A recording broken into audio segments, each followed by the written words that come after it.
నిర్మల్ జిల్లా దిలావర్పూర్లో తీవ్ర ఉద్రిక్తత కొనసాగుతోంది. ఇథనాల్ కంపెనీకి వ్యతిరేకంగా కొనసాగుతున్న స్థానికుల ఆందోళన అంతకంతకు ఉధృతమవుతోంది. ఆందోళనకారులు పోలీసులపై రాళ్లు రువ్వారు. మహిళలు భారీగా రోడ్లపైకి చేరుకున్నారు. పురుగుల మందు డబ్బాలతో నిరసన తెలుపుతున్నారు. నిర్మల్ జిల్లా దిలావర్పూర్ గుండంపల్లి శివార్లలో నిర్మిస్తున్న ఇథనాల్ పరిశ్రమకు వ్యతిరేకంగా దిలావర్పూర్ రైతులు ఆందోళన కొనసాగిస్తున్నారు. 130 రోజులకు పైగా రిలే నిరాహార దీక్షలు నిర్వహించిన రైతులు కుటుంబాలతో సహా రోడ్డెక్కారు. మంగళవారం ఉదయం రోడ్డుపైకి వచ్చిన రైతులు మధ్యాహ్నం రోడ్డుపైనే వంట వార్పు నిర్వహించి నిరసనను కొనసాగించారు. దీంతో తీవ్ర ఉద్రిక్తత నెలకొంది. రాత్రికి పరిస్థితి అదుపులోకి వచ్చిందని భావించారు. ముందు జాగ్రత్తగా పోలీసులు కూడా మోహరించారు. అయితే ఉదయం నుంచి నిరసనకారులు ఆందోళనను మరింత ఉధృతం చేశారు. అధికారులు తమను పట్టించుకోకపోవడంపై వారు ఆగ్రహం వ్యక్తం చేస్తున్నారు.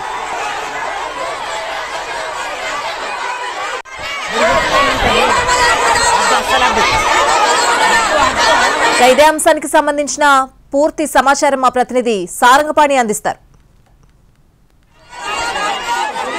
ఇక్కడికి రావడం జరిగింది. జిల్లా ఎస్పీతో పాటు పోలీస్ బలగాలన్నీ వెనక్కి వచ్చారు. ఎందుకంటే అక్కడ రైతుల పోరాటం అయితే కొనసాగుతుంది. రైతులకు సంబంధించిన విజువల్స్ సైతం రోడ్డుపై ఒకసారి మనం చూపించే ప్రయత్నం అయితే చేద్దాం.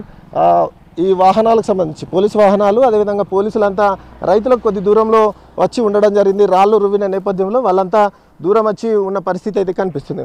ముఖ్యంగా మనం ప్రస్తుతం చూసుకోవచ్చు, దిల్వార్పూర్ రోడ్డుపైకి మళ్ళీ మహిళలంతా రావడంతో ఒక రకమైన ఉద్రిక్త పరిస్థితులు నెలకొన్నాయి. రాళ్ళు రువ్విన నేపథ్యంలో పోలీసులంతా ఇక్కడికి వచ్చిన పరిస్థితి.